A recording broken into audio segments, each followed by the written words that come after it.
think the reason why Toonami didn't air more Sailor Moon was because Toei, in all their, I don't know, insanity, ripped the license, or basically they're not going to allow Sailor Moon in the U.S. anymore for whatever crazy reason. Yeah. Maybe. Oh yeah, whatever Sailor Moon stuff you find in the stores, buy it. Yeah, not that I've ever seen the series. I've heard good things about it, but yeah. Manga's better.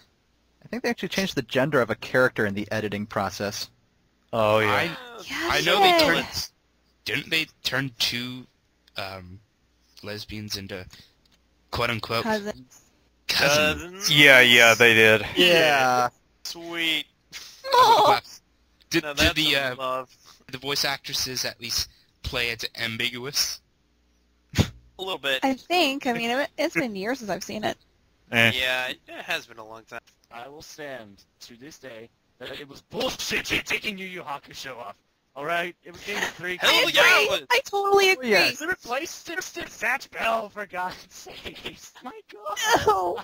Wait, was this a Saturday? Day, I will stand to this day that it was bullshit taking Yu Yu Hakusho off. Alright? Now that I got that out of my system. While I do realize that G Gundam had pretty much, had 3 complete run-throughs, I would have liked to see it stay more, but all things have to go. Let's see. I never really saw much of Zoid's Fusors while that lasted all of 3 weeks. So, Fusors? That was on, not Toonami. Well, Zoid's Chaotic Century, the by far most awesome of the Zoids franchise. 6 a.m. in the morning, and I tell you, my friends, it was worth it. Actually, 6:30. They played it on weekdays eventually in Toonami. Oh, goody. Breath of Fresh Air in 2002? Yeah, I think so. Now you can't find the DVDs anywhere, but I digress. Let's see. I never saw Ruling Warriors. I wanted to see Ruling Warriors, but, they took it after 2 episodes. Come on, you made all those bumps, and for what, 2 episodes? You're killing me, Cartoon. He said Woolin, not Ronin. Woolin. The puppet show. With the Sean Schimmels and the, please tell me there was a Dan Green in there somewhere. It must have been somewhere. Yeah. From what I remember, there wasn't. Dan Green's There's always a Dan Green. Dan Green. Oh man, the Yami Weevil clip, but we digress. No. Oh, Insector Haga and your fetishes. Let's see. The Prince of Tennis and the Mare farce. farce. Farce. Yeah. Farce. Nightmare. That was a nightmare. I'm like, yes, finally, I'm gonna be, because at this time, I didn't have high-speed internet, so I couldn't get on Jetstream, and I'm like, oh my god, because I was a huge Prince of Tennis fan at the time, and then, they showed, like, the first episode, and I'm like, it's okay. Then they skipped to episode 3, I'm like, this is beginning to piss me off, and then a week later, it was episode 24, I'm like, what? Worst programming decision ever. Yes. I didn't really care about Mare at all. I'm like, I've got too much of a... Well, I've got better things to do, I guess you could say. It just didn't grab me. Which I guess you could contribute to Toonami's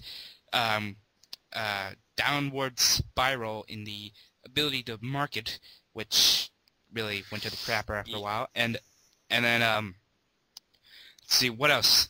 After those 2, there was the whole One Piece fiasco, which names shall not be named, but people went crazy.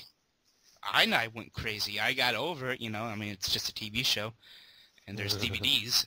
So, I mean, but, yeah, I'd have to definitely say that it's like a pattern. I think it may have begun with what Ruling Warriors was 2007. So, No. well, with the constant 7 block.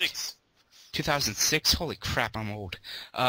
Yeah, there was the Dragon Ball Uncut, or Dragon Ball Z Uncut fiasco, which it disappeared, and switching with the Ocean dub. Who knew they still had those tapes? And That was then a surprise. yeah, I'm not much of a Ocean dub fan whatsoever, but it was a surprise. It was I wouldn't say pleasant, but not disappointing surprise. Although now those of us that want full-screen uncut Dragon Ball Z kind of missed our chance when they first began airing those.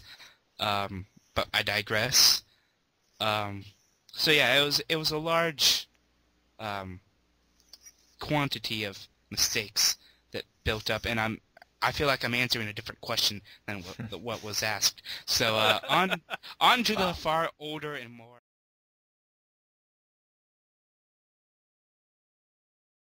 Living in Canada, Toonami never really had a deep impact on me. There used to be a small version of it on an American channel that we used to get, but it died a long time ago. Still, when it was on, it was cool. I've been to the US twice, and I could never find anything interesting to watch. Still, I somehow always turned on Toonami by mistake at night and found something cool to watch. I remember the last time I went to the US, and I found nothing I wanted to watch.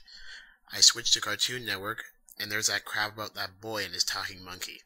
Then Toonami came on, and I found an anime that I never saw before, but I was interested in watching it.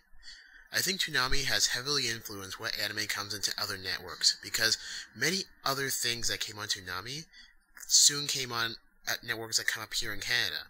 I may not have known Toonami that well and for that long, but I'll really miss it.